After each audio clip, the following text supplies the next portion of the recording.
Welcome to B2B Commerce Corner. Commerce Corner is a sub-series of the E-Commerce Edge podcast discussing all things B2B commerce through the lens of agencies, consultants, merchants, and more. Enjoy.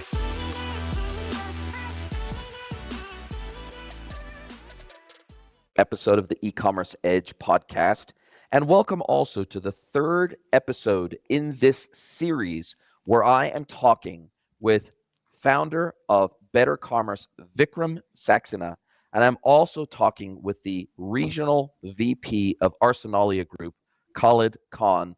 Welcome, gentlemen, to this final episode in our three-part series all about B2B e-commerce. Hey, Jason. Hey, Vikram. Glad to be back. Hey, guys. Good to be back and looking forward to this one as well. Absolutely. And by way of review, in our first two episodes, in episode 1, we covered off what are the primary digital sales channels for B2B sellers today. So for manufacturers, wholesalers, and distributors, what are those primary digital channels and what do those opportunities present to businesses that are ready and able to actually seize these opportunities? We talked about EDI, we talked about Punch-Out, we talked about digital self-service e-commerce, we talked about digital self-service services layer and all the services other than the transaction and what that can bring in terms of efficiency to both the buyer and the seller. We talked about workforce augmentation and how these digital sales channels can help salespeople be better and do better at their jobs and provide more value to their customers instead of taking over a whole bunch of that admin work like typing in orders manually into an ERP.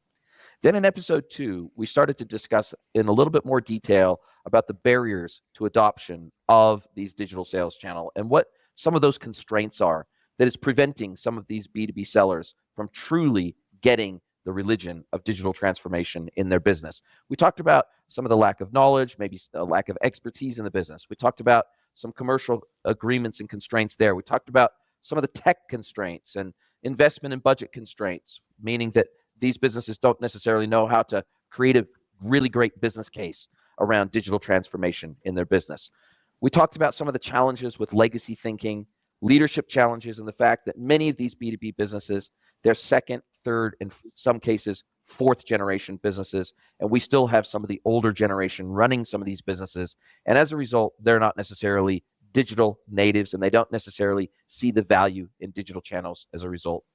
We talked about internal sales team resistance and, more importantly, some of the lack of incentivization by these business leaders in making sure that their salespeople are incentivized properly and at least equally for sales that come in through these digital sales channels. And as a result of that, when you get resistance from sales teams, they are not then out there evangelizing these digital sales channels with their customers. We talked about a lack of an internal and external adoption, research and planning, and doing the proper foundational work before these businesses even start looking at what it would take to adopt these channels in the first place. And as a result of that, we find that a lot of these businesses, they don't necessarily get the ROI out of these channels because they don't necessarily do the correct adoption planning before they actually go out and build them.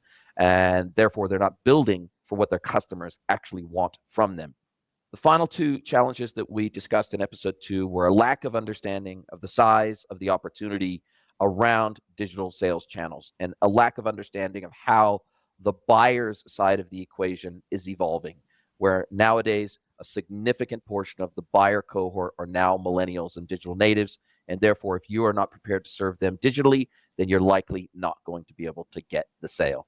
Finally, we talked about the complexity of some of the back office systems and ERP systems and PIM systems, etc., that these B2B sellers run, and sometimes the fact that these back office systems oftentimes are very legacy systems. They've been implemented sometimes years and decades ago, and as a result of that, it makes it more difficult to adopt these front-end sales channels that require very good quality data and very good quality APIs for integration with other front-end systems.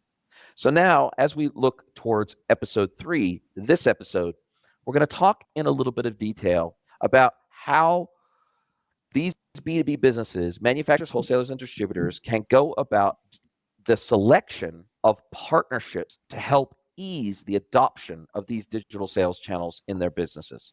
So we're going to talk about selection of consultants, agencies, vendors, and partners, We're going to walk through the challenges and the opportunities around how to do the selection, what are the roles and responsibilities of these 3 or 4 different cohorts of partners, what some of the risks are, benefits, identifying and documenting requirements, how they can go about doing that.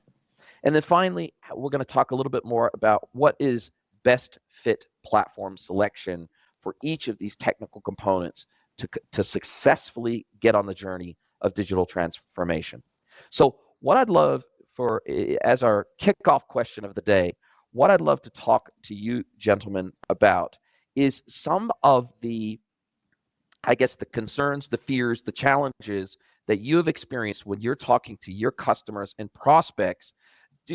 What I've noticed is that oftentimes these B2B businesses, even if they've gotten the religion of digital and they say, look, we know we need to do this, we know we have to do this, but we don't even know where to start. We're afraid of getting burnt. We're afraid of partnering with the wrong technology, or partnering with the wrong consultant, or partnering with the wrong agency. And we have never done this before. We've never done one of these projects before in the history of our business. And as a result of that, we don't know where to begin. We don't even know the questions to ask to be able to vet some of these partners to see if they would be a good fit for us. Are you seeing some of the same challenges when these businesses come to you? They say, look, we just don't know. We don't know what we don't know. And so therefore, it's paralysis by analysis, right? They go, we don't know how to move forward. We feel stuck like a deer in the headlights because we don't know who we should be partnering with in the first place. Khalid, do you want to pick that up? Start? Yeah, sure. If we'll just look at the services business, if I think in two paradigms, if I look at let's say the technology solution, okay, let's call it the tech vendor, that's one consideration. And then the other consideration is the supporting partner. And if I just think of both, there's been incredible fragmentation. If we look at the distillation of commerce tech over the last decade or so, and now we've got Composable, the Mac, and now we're in the next iteration. Now we're going beyond even that. We're talking about kind of the role of AI and agents. And we heard the recent news about Klaviyo as an example, saying they now basically want to build all this functionality using AI and agents, etc. So there's been incredible distillation on the technology side, where you once had a brand and there was 2 or 3 brands that you could name and you never got fired for hiring those brands. And now with the kind of democratization of the internet and the evolution of SaaS and the continued evolution, we've got so many solutions, so many vendors, best of breed. So that can be daunting, I think, for a B2B client. And then on the other side, if you look at the services industry, again, even that's becoming complicated. Even if I just think of our business, I find it hard sometimes to describe very succinctly what we do because we wear 3 hats. We've got an agency business, we've got strong creative credentials, we've got some really strong brand names in that space where we do branding, communication. But then we've got a big, what I would call a system implementation business where we implement for many well-known household names, big brands, big vendors, whether it's Salesforce, SAP, Microsoft as an example. And then we've also got I call our optimization business, where we do performance marketing. So we cover the whole paradigm. And then you've got businesses that are either complete like ourselves and more, or often less. And it's difficult for the brands, clients to really know what kind of partner they should be talking to first, who is the right kind of partner. And again, as I've said last time, our industry is just bereft of alphabet soup of acronyms and names and etc. So I can totally sympathize with clients. It's quite daunting for them knowing where to start, who to talk to. So that's something and as time goes by, the distillation fragmentation is just going to keep growing. That's just how it is. I would completely agree with what Khalid said. It is daunting and it is very overwhelming for B2B merchants, and for that matter, actually, it's overwhelming for a lot of B2C merchants as well, where the technology has evolved significantly, where they are miles ahead of the B2B space per se. In general, B2B, if you look at it, technology adoption is still way behind compared to B2C. I would say very easily anywhere between 7 to 8 years behind the B2C adoption because of course, the nature of the business, the non-sexiness of the nature of the business, and loads of other factors associated with it. Being a tech vendor, of course, when they come to us, they have this wall set up, so they don't want to open up everything right away. They think because we're trying to sell them something, and a lot of time, and I don't blame them because they've just been used, they've just bombarded with so many emails, bombarded with so many solutions. They're just so afraid that everybody's trying to sell them something. And whereas instead of offering value or talking about value And this is where it becomes even more tricky. So they're very resistant to share all their challenges. But what I've also found is that they tend to go deeper. And what this has led to, and I've come across quite a few B2B businesses who have somehow got so much overwhelmed that they said, Chuck, we're not going to get sold into, and we're going to build something in-house. They hire a few software developers and they get on a lot of times they tend to overestimate the capability of the software developers. And most of the times you talk to them and they say, a software developer should be able to design, make it look good. He should be able to make it, the user journey should be very good, usable, and it should functionally do everything, and it should be performant. So they're basically looking about, and the DevOps should be very well set up. So they're basically looking for the whole IT department to be delivered by 2-3 people. That is their general impression. I don't know if you've experienced this, but anywhere in your family, if you tell them you're a software developer or engineer, they would come to you, can you fix my laptop as well? This happened to me quite a lot in the early stages. So I think it is same thing has happened with the B2B space. So lack of knowledge and lack of understanding a lot of technology and lack of friendly education into that B2B space has led them to go back inside and do a lot more work on their own, which has led to build a lot of, I would say, old age solutions, legacy solutions, which create more technical debt, which is again a complicated word for the merchants per se. I don't think many of them will even understand that. But in coming back straight to your questions, Jason, yes, I think they pretty much are very resistant to technology. But like in one of our episodes, we talked about, just because a pigeon closes their eyes does not mean that the hunter has gone away. Hunter's right there. It's just a matter of time when you open up your eyes and you start looking for the right solutions. And selecting the right partner to help you in that journey is a huge challenge. It is almost like finding the right partner for dating or marriage. I think it is as difficult, if not easier, as that. And a lot of people learn it with experience. Yeah, I think there's a category of partner, and our business falls into that category, which I think is quite an interesting business model, where if I use the old paradigm of think, build, run, right? You saw how a lot of these big businesses were organized that way. We're organized that way. And I think one issue is about accountability. Because often what happens, if you might go to an advisory, a consultancy business that just does advice, and they'll give you advice. It might make perfect sense in an abstract way, in a perfect vacuum. They'll give you a fantastic blueprint in terms of, okay, I'm just going to use an example. They might recommend a solution. Okay, this is what you need to implement. This is the vendor. And then they do their work, hand over, and then the client is left with, okay, I now need to, I've got the blueprints, the designs, and I need to get this implemented. They then hire a system integrator to say, or an implementation partner, can you please implement this blueprint? And perhaps things don't go to plan. And then there's often the case where there's a bit of finger pointing. They might go back to the consultancy business who'd say, actually, our plan was really good. We're not responsible. They might look at the implementation partner and say, actually, you know what? The plans were a little bit flawed. Now that we've understood your business better, then you take that one stage further, you get the build done. And then in terms of running that particular platform, if we just use a B2B commerce platform example in this conversation, perhaps the goals are not being achieved, the conversions aren't there, the sales aren't there, the acquisition isn't there. And again, who's responsible? Is it the implementation partner? So I really like these kind of think, build, run, constructed businesses, whereby when we engage with a client, and there's other good businesses out there that operate this way, some really good reputable businesses where they'll do the consultancy advisory work, if we can call it that. Maybe one of the outputs of that advisory work is a recommendation to do some kind of build or implementation, but it's the same party who's then responsible for the build. There's nowhere for them to hide. They've made the recommendation, but then they're also, because we had this conversation last time, and there's kind of two ways to look at this, but that same partner who then does the build is then the same partner that does the running. So, and if engaged in the right way, where you start with, what are the business outcomes here? What are we trying to achieve? What does good look like? What does success look like? How do we measure success? And if those themes are very clearly formulated, clearly documented, we understand the outcome, what are the goals, whatever those goals might be, and then you can track them.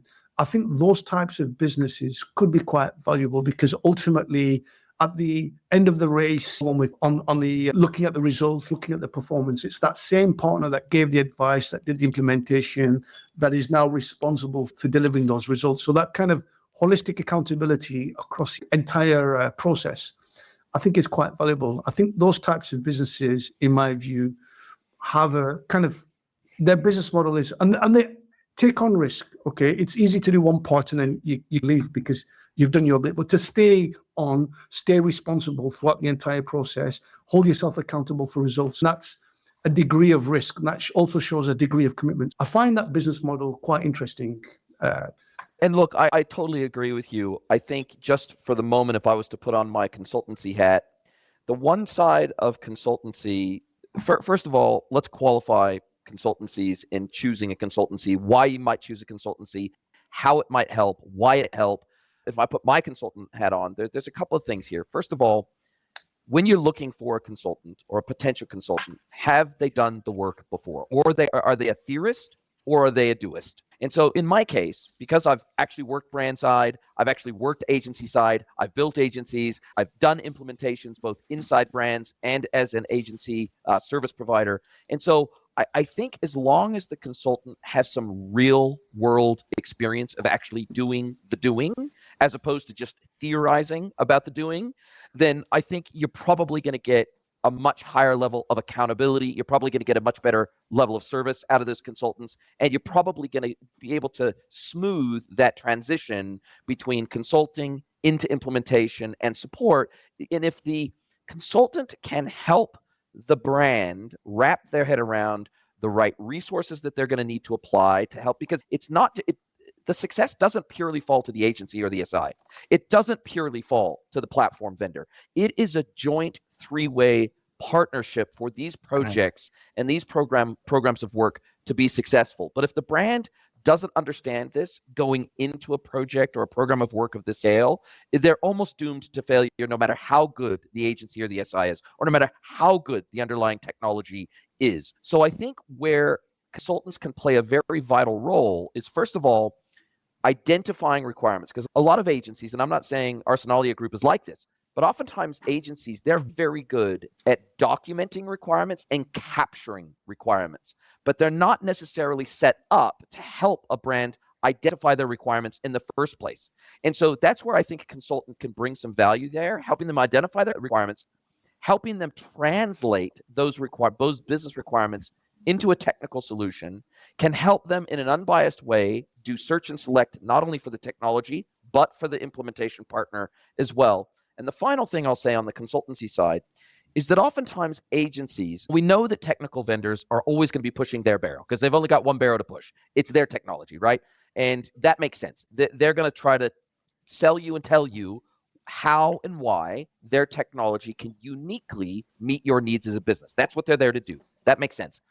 From an agency perspective and an SI perspective, you can't be an expert in delivering everything, right? So most agencies and SIs, they'll specialize 1, 2, 3 sets of technology or suites of technology that they become really deep experts in. But it doesn't mean they can develop on all 30 popular e-commerce platforms out there. It's impossible.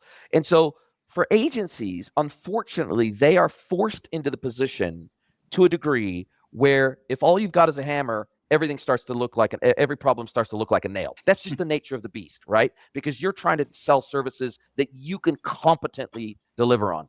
And so the one area where I think consultants stand out is, especially if they don't also do delivery, a consultant like me that is a solo consultancy. We do not do implementations. I am not trying to send business to a 100-strong development team sitting behind me. I got to keep fed with work.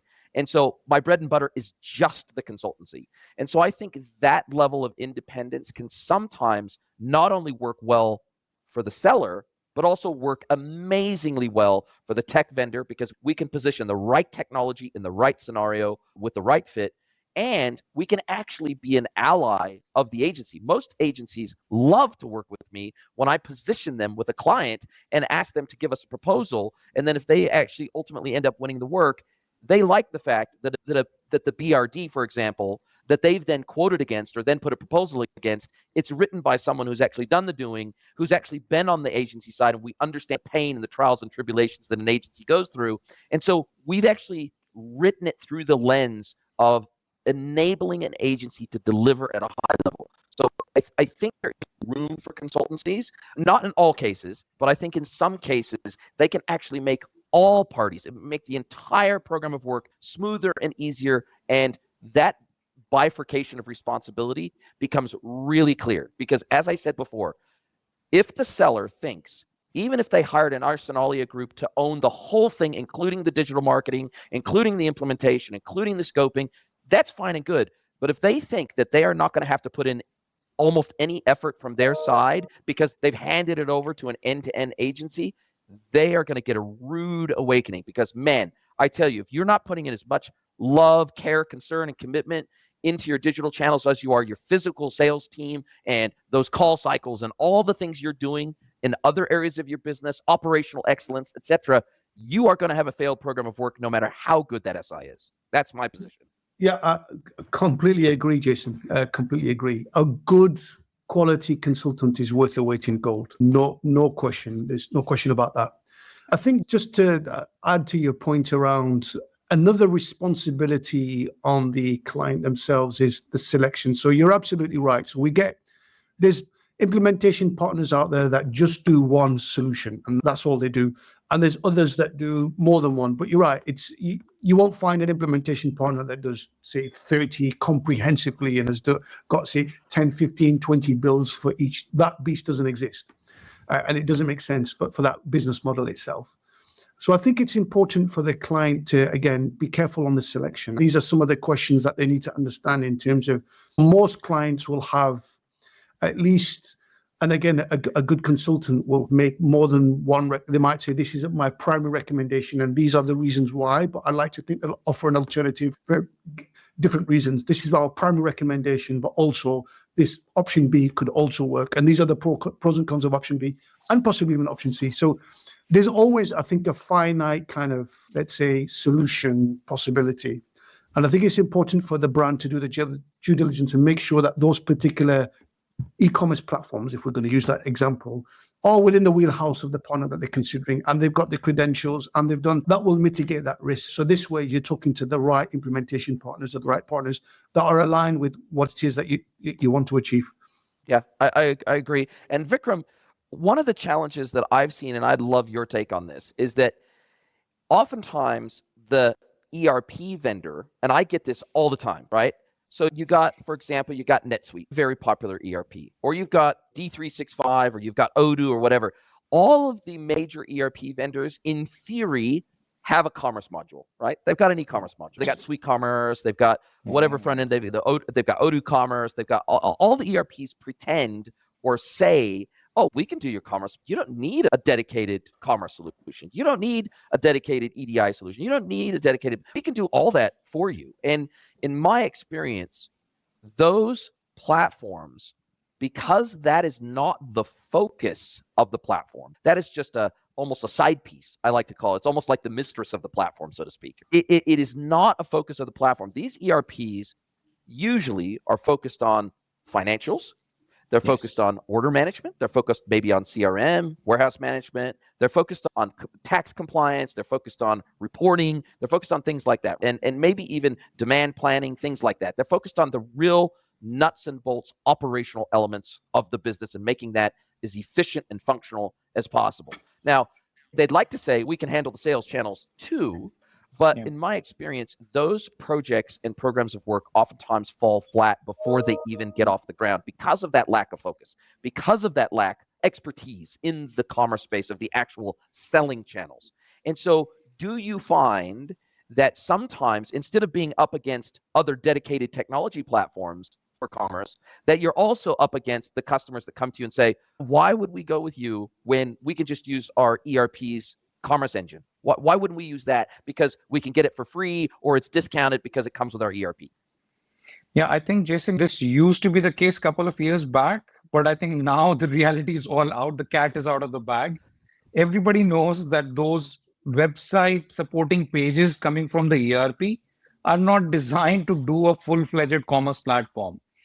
And I think pretty much everybody understands it now. So if you talk to anybody who's using NetSuite, they won't look at NetSuite doing their website as well. Of course, they at one point in time, they used to have their commerce site as well. But you talk to anybody, and it's a nightmare to work through. It's clunky, it's old age, it's inflexible. Trying to do anything in there is a big nightmare. Plus, the demands of the e-com world are quite different from the typical hard set ways of the ERP world. You want something to be changed, you have to make a request, it will go through, and probably a bare minimum time cycle or a life cycle for that is at least 4 to 6 weeks. That is absolute bare minimum. In the e-com world, things or business models change in that much of time cycle. Customers want everything now and here. And this is where web technology is significantly different from the ERP world. In ERP, change cycles could span into years. In the web world, the change cycles are typically in a couple of weeks or maximum to maximum in months. And this is almost like if you go to a burger chain, which provides a very sophisticated burgers, and you are okay to wait for, let's say, you are okay to wait for, let's say, 20 minutes. You'll happily wait. But you go to McDonald's, and if you are standing in the queue waiting for your burger for more than 3 to 4 minutes, you're going to go bonkers. You're expected to get your burger within a minute. And that's exactly the same analogy that you would easily apply in this world, because the expectation, the mind subconsciously, we all expect that the web changes are much, much faster, miles ahead in terms of the way you can agility, flexibility, speed, all of that has to happen right away. And they have to look good. On the web, you have to look good as well. It's not just that it delivers function, but it has to give a good experience as well. And pick up any ERP and tell me that you found its experience really beautiful. Or cheap. I don't even have to. Oftentimes, it can end up being more expensive. In theory, you'd think, I'm just turning on another module of my ERP. But oftentimes, what we find is that when the true cost comes, comes time to the formal quoting, and then you have the challenge also, this bleeds over into the next question I want to ask, is that ERP-based commerce systems, oftentimes there's no SIs for those systems. You have to go to the ERP vendor to get that implemented because they don't have SIs, because the dedicated SIs that are focusing, like you, Khalid, and your team, the ones that focus on commerce as a focus of the business, the reality is, better than anyone else, that dedicated commerce systems are always going to work better than a bolt-on module to an ERP system. And so therefore, most of the time, most SIs do not work with bolt-on solutions to an ERP, but they work with dedicated platforms that are dedicated to commerce and do it very well. And as a result of that, most of these ERP vendors, they're doing their own implementations of the commerce platform, and they're equally, in terms of building their product for commerce, their professional services teams aren't experts in commerce either. They're experts in ERP maybe, or they're experts in CRM maybe, but they're not experts in commerce. And so you're all the way from the technology layer to the implementation layer to the post-live services layer,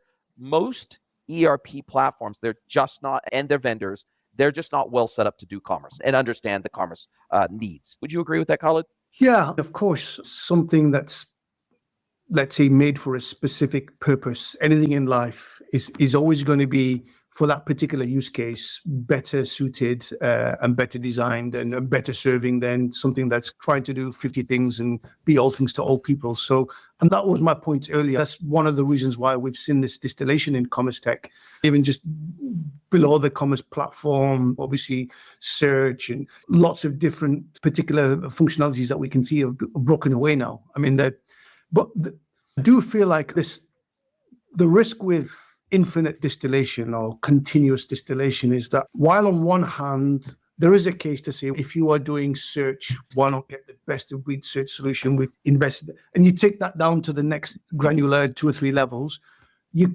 have a really complicated jigsaw that you got to put together. Yes. And I think the key is finding that balance whereby you've got specialist or particular modules that are focusing, say, on commerce.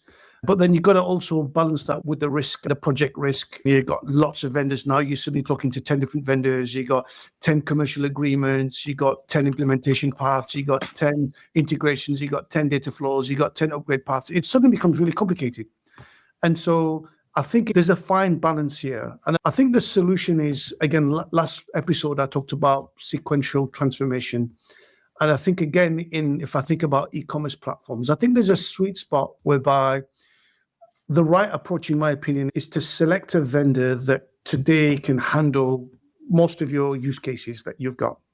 But equally is architected in such a way that if you outgrow the functionality of that particular vendor, let's say one particular part of their solution, you've got a choice then. You can perhaps do something customized. It might be a very specific use case. It might make sense to just put a few development hours and test and create that functionality. Or you might want to go out and get a best of breed solution or an external solution.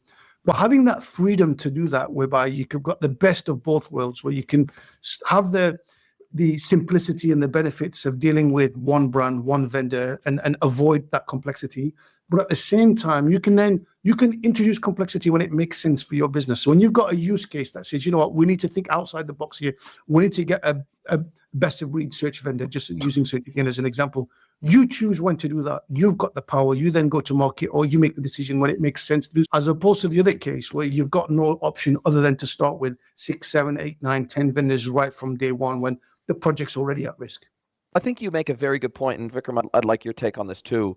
I think we've seen the granularization of what I call commerce enablement tech over and above the core commerce platform, right? We've seen the granularization where, let's just take Shopify as an outlier, extreme example, where they've got like 12,000 apps in their app store, right? That's an extreme case of granularization of the commerce enablement technology over and above the core commerce platform. But what we've also seen, particularly in the last 5 years, because of this granularization that you just referred to, is an amalgamation of certain commerce enablement technologies and a lessening of that bifurcation. So, for example, search, merchandising, and personalization. Those always used to be three separate vendors, technologies, components. And if you wanted them to talk to each other and share data with each other, you had to custom integrate them together. And it was not a great experience. But what we've seen over the last 5 years, for example, is search, merchandising, and personalization are starting to come together through mergers and acquisitions, where because they have to share data anyway, in order for all three of those modules to perform at their best, we need to be sharing data between those three modules. And that's why you've seen acquisitions of search companies by Nosto, for example, which was originally just a personalization platform. And then they took over search, and now they do merchandising, search, and personalization. And so we've seen the same with Algolia, and we've seen the same with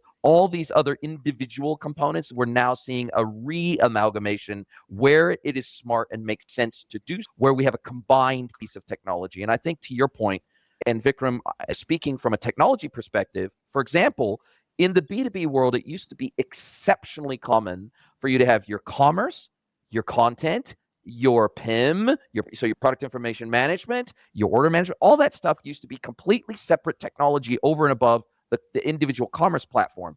But we're seeing an amalgamation, and inside the BetterCommerce platform, for example, we have PIM capability. We've got some light order management capability, maybe not to the same level as an ERP, but we've got some light order management, order routing, and order management logic within the platform. We've got some content capabilities in the platform, maybe not as deep as, say, a dedicated CMS, but it's good enough for 90+% of B2B brands out there. So I feel like we're seeing, we went super granular, probably too granular, to be honest, in the commerce technology over the world over the last 5 years. But I'm seeing some rationality return to the market, and through mergers and acquisitions, because the market is not big enough for that level. It doesn't support that level of granularization. I think we've realized that. So technologies like yours are starting to bring, where it makes sense to do so, those core components together in a single platform. And that's making it easier for the especially first generation B2B sellers that are doing e-com for the very first time. Instead of having to work with 10 vendors, now they maybe have to work with 2 in the first go around. And as you said, Khalid, maybe they can get more granular over time if they need to, and they can peel specific pieces off, and they can go deep in that area. But Vikram, we speak to the idea within your business in particular. Hey, we want to cover the core foundational elements of commerce in one solution, so that the seller doesn't have to think about all these different things that they then need to integrate together via somebody like Khalid.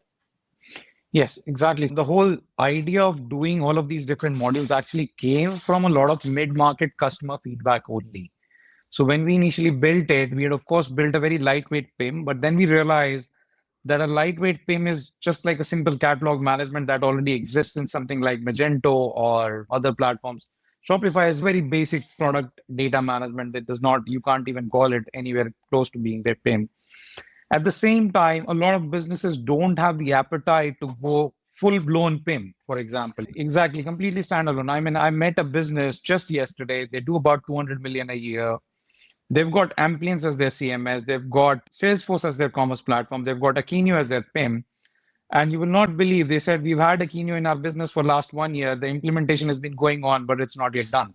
Now, this is what happens when, in one of the episodes, I think Khalid said that it is all about 3 Ps: product, process, and the people. So if you don't do all of these 3 things, it's no amount of technology, no amount of product is going to get you ahead. So he was quite frustrated with it where it is. And this is exactly why we built it. We said, of course, there is a requirement for niche level products as well, niche level software as well. But at the same time, there's a huge, in the mid-market space, especially, I believe, there's a huge gap where people are looking for one solution which works end to end and gets them onboarded quickly rather than taking a year just to implement PIM. Now, if you take a year to implement PIM, when are you going to do the rest of the job? When are you going to get to the market? You're not in the business of managing product data. You are in the business of selling that product data, and managing product data is just one of the activity required to sell the product. But your focus is now become managing that product data. Right? I think that nicely leads into the next point that I think we can discuss, is this whole idea of build versus buy, right? And when it makes sense to build and when it makes sense to buy, right? And my position is that in 95% of cases out there today, like maybe not a decade ago, maybe not 15 years ago, maybe not 20 years ago, when we didn't have advanced technology that was dedicated to the B2B sales scenario, and we didn't have technology that could ease this, and a lot of these larger distributors in particular had to build in-house tech tooling because there just wasn't, they had no choice but to build because they couldn't buy. There was nothing to buy out there in the market. But nowadays, I still bump into, and Vikram, I know you're probably thinking of the same person I'm thinking of. We had a recent conversation with somebody recently who was building almost their entire commerce stack in-house. And my key question, whenever I run across sellers like this and they come to me and they say, should we continue down this path of building this out in-house? Because we've got software developers, or we've got some offshore teams that we're working with, or whatever. And I always ask them, I say, are you a software development house, or are you a seller of these things that you sell in your category? What are you? What is your core business competency, right? If it's not software development, stop developing software in-house. Get the experts in instead of buying as much off-the-shelf technology as you can based on the 80-20 rule. And that's the rule I abide by as a consultant. I try to say, look, is there a piece of technology out there that can meet at least 80% of your needs out of the box without radical customization? And if so, we should probably put them on the short list, because to build that equivalency is probably going to take a whole lot more time, a whole lot more money, and you're going to be the owner of the roadmap of your entire technology stack, and you're not going to get the benefit of global development and global requirements gathering by these platform vendors, and you're not going to get the benefit of their roadmap. It's going to all be on your shoulders. It's going to all be on your back. The cost, the timeline, the maintenance, the technical debt, you're going to own all of it. And so maybe you guys can speak to the idea of build versus buy, and how a lot of these B2B sellers, they have a mindset that was maybe valid 10 years ago or 15 years ago, but it's not as valid today. But they're carrying over that same build versus buy mindset into the new world, when in actual fact, it's just that they don't even know that this technology exists out there today that is ready to cover 80% of their needs out of the box. Absolutely. No, sorry, Khalid. Go ahead. Oh, please. So I completely agree with you, Jason. I think build versus buy is a debate which goes back age-old, very age-old debate which has always been there. And it always, whenever somebody asks what is the best way of doing it, I said it depends on your business's appetite. What do you want to do? Let's say you are in the business of selling a bicycle. Now, do you want to build the wheels by yourself, or do you want to buy the wheels and then assemble it and then sell it forward? What do you want to do? Because if you're going to try to build that wheels as well, then you might end up building square wheels, which may not go very far, right? Because there is a company which is producing those wheels at a much cheaper cost than you can, with much better talent than they have, much better talent than you can ever acquire, and they can maintain it. Plus, they will, like you said, global development, they will bring the benefit of global innovation because their sole job is to ensure that those wheels are designed the best way every year and they're upgrading it on a regular basis. You can't be doing that on a regular basis. But a lot of times people have those different perceptions that, okay, we can do it because this serves our purpose. And I think at one point you rightly said that, okay, this has got you from 0 to 1, but what about 1 to 10? How are you going to get from 1 to 10? This was not designed for 1 to 10. This is designed, you managed to spend 2 years, a lot of money, get you from 0 to 1. But what about 1 to 10? Or 1 to 100. Or 1 to 100 potentially. Exactly. Yeah, I think, Jason, you spoke well about the role of a good advisor. And I think this is one example because Yes. I call it the buffet effect.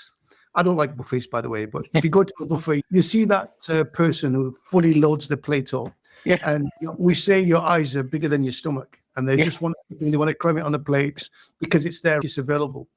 And we often see this. You go to a client, and I don't know whether it's fear of missing out, but the requirements list is so huge. They're trying to grab every piece of functionality that they've read about or they've heard about, and they want that crammed in. We need this. We must have this. And I think, again, there needs to be a sobering voice that pushes back and says, okay, let's, to your point about the 80-20 effect, let's look at the requirements or the functionality that you said you've needed. Let's look at each individual one. And there has to be a very clear footpath between that functionality and what is the clear measurable business value. And it has to almost pass this test that, okay, if we can identify clear business value, there's a clear KPI that's measurable, and that has a big impact on the business, then yeah, that particular feature or functionality will include in the plan. And I see this kind of need to try and have everything. And some things are difficult and expensive to acquire or implement that have little or no value to your business. So I think this sobering effect needs to happen. Someone needs to push back. And to your point again about that first generation e-com seller, in life, you start from a starting point and then you learn and you evolve, and that happens at different rates for different people, but it's a process that we go through. So for that first generation one B2B seller, most times, in my opinion, some of these e-commerce Vikram's platform as an example, you've got the building blocks there for you to start. You deal with that one particular brand and you start to build. And then, as we said, as you have the use cases, you can then evolve as you get more sophisticated, your requirements change. You can start adding in some complexity, adding additional vendors. But I think a lot of it also starts with setting realistic expectations at the very beginning. Before you go to build versus buy, what is the outcome? What do you want? What's the business goals that we're trying to achieve? Then we translate that back into technology. What does that look like from a technology perspective? Once we've got a very realistic kind of, let's say, technology outcome that we want to achieve, then we look at build versus buy. But again, to your point again, both of you, I agree. We're very fortunate to be living through times today where there's a lot of technology already available, built and developed by really good companies, by really smart people, that it makes more economic sense to basically buy that particular technology.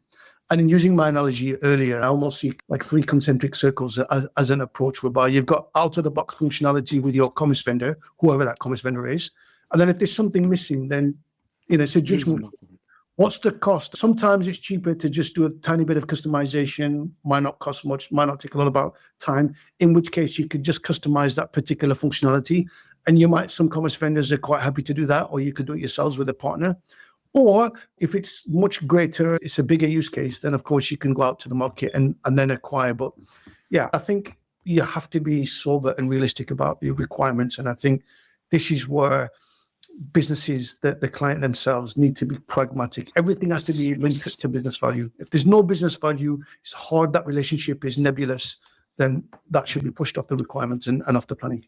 I think you make a very good point, which is that a lot of B2B sellers, they don't know so we in the industry amongst ourselves use the concept of MVP. We say, don't boil the ocean. Let's define a really tight MVP for phase 1, minimum viable product, right? And then let's do that as a phase 1. and then we can phase out phase 2, phase 3, phase 4. We can enhance and extend from there based on real world usage data of customers actually interacting with the solution as built, right? The problem is that I find when I go in, B2B sellers, they don't know themselves what constitutes an MVP for them, and they don't even know how to arrive at the definition of an MVP.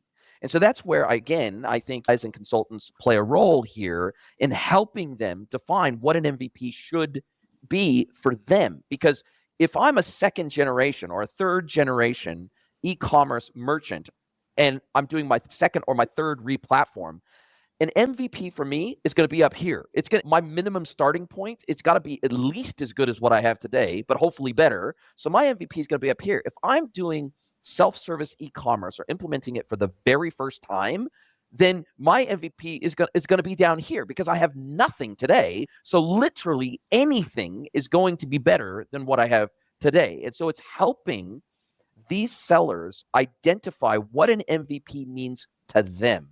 And I feel like this is a really important discussion for us to be able to open with these clients and being able to make sure that they are keeping the scope, the definition of what that phase 1 launch solution looks like, and helping them, if anything, it's actually helping them narrow the scope as opposed to expand the scope. Because I find that the bigger the scope, the more boil the ocean approach you take, the higher the likelihood of project failure. I would rather do a phase 1, a limited scope, phase 1 implementation super well, get great value out of that for us and the buyer. And then after that, we can enhance and extend over time to the cows come home. But at the end of the day, I see too many B2B sellers trying to bite off more than they can chew. They get project fatigue 6 months in. They never see any results. They never see any ROI. They become disillusioned. They can the whole thing, and they say, we're just going to go back to using our salespeople. And that, to me, is a worse outcome than dramatically narrowing the scope and expectations, starting from there. And the final thing I'll say about this, and I'd love your thoughts. Whenever my clients get stuck on what an MVP is for them, I say, what is the experience you want? Forget about the tech. I'll worry about the tech. SIs and partners can worry about the tech. Think about the journey that you want and the feeling that you want your customers to have when they deal with you as a supplier. What do you want them to see? What do you want them to feel? What options do you want to have open to them? What kind of services do you want to extend to them digitally to make their lives better and easier? Have you even talked to them about what that looks like for them and what they want in the experience? Because oftentimes we make assumptions as consultants, as SIs, as B2B sellers. We make assumptions every single day about what those buyers want from their side. But I tell you, when you start interviewing them, oftentimes it's a very different thing. So I think if you don't start from there, oftentimes you end up over-engineering, overbuilding, overspending, and then it's going to take you have to stay on that solution for at least 5 years. Otherwise, you get no ROI out of it. And therefore, you can't iterate because you've blown your budget in the first implementation. So to me, it feels like keeping a tight MVP solution, or as tight as humanly possible for phase 1, that feels like an approach, and just trying to limit the scope of a project feels really important to me. I completely agree, Jason, with that as well. And I think phased approach is what I've seen working very well with various businesses. And you define phase 1 and its proper deliverables end to end, and then deliver value to the end customer, so that then that builds the confidence. It builds their comfort level. It's almost you wet your feet first before you jump into the pool. So doing that and definition of that is very important. And like you said, it's responsibility of the advisor, the consultant, or the partner, whosoever is doing it, to help the businesses define that. Because I don't think businesses have clear idea as to what they want. I have come across very few businesses who clearly know what their phase 1 is and what their phase 2 is. They will define very broadly, but they won't have much clarity around it. And they need a lot of navigating through this jigsaw puzzle of the whole digital commerce or digital services world to help them define that MVP or define that phased approach. One thing that I've come across a lot is the word agile approach has been overly abused. In the name of agility or in the name of being agile, or we follow agile process. I think they end up okay, we will deliver something over 2 weeks sprint, and everybody's gotten used to these words. We will do this 2 week sprint, we will deliver this. And they end up adding so much while it's going along, saying that, okay, what is the point of agile if I can't add it or change it? The point of agile is not to change while things are in motion. The point of agile is to help you go through a proper iteration and get to that end of that cycle, and then look at the next cycle. What are your thoughts, Khalid, on this? Yeah, I completely agree. There has to be control. Another area that this manifests itself in is if we talked about selection, finding the right partners, RFPs. Often when I think of RFPs, in businesses where kind of procurement will just have this spreadsheet that everybody's going to collaborate on and Google Sheets, and everyone's adding their functionality, whatever features that they want, and their wish list basically. Sorry?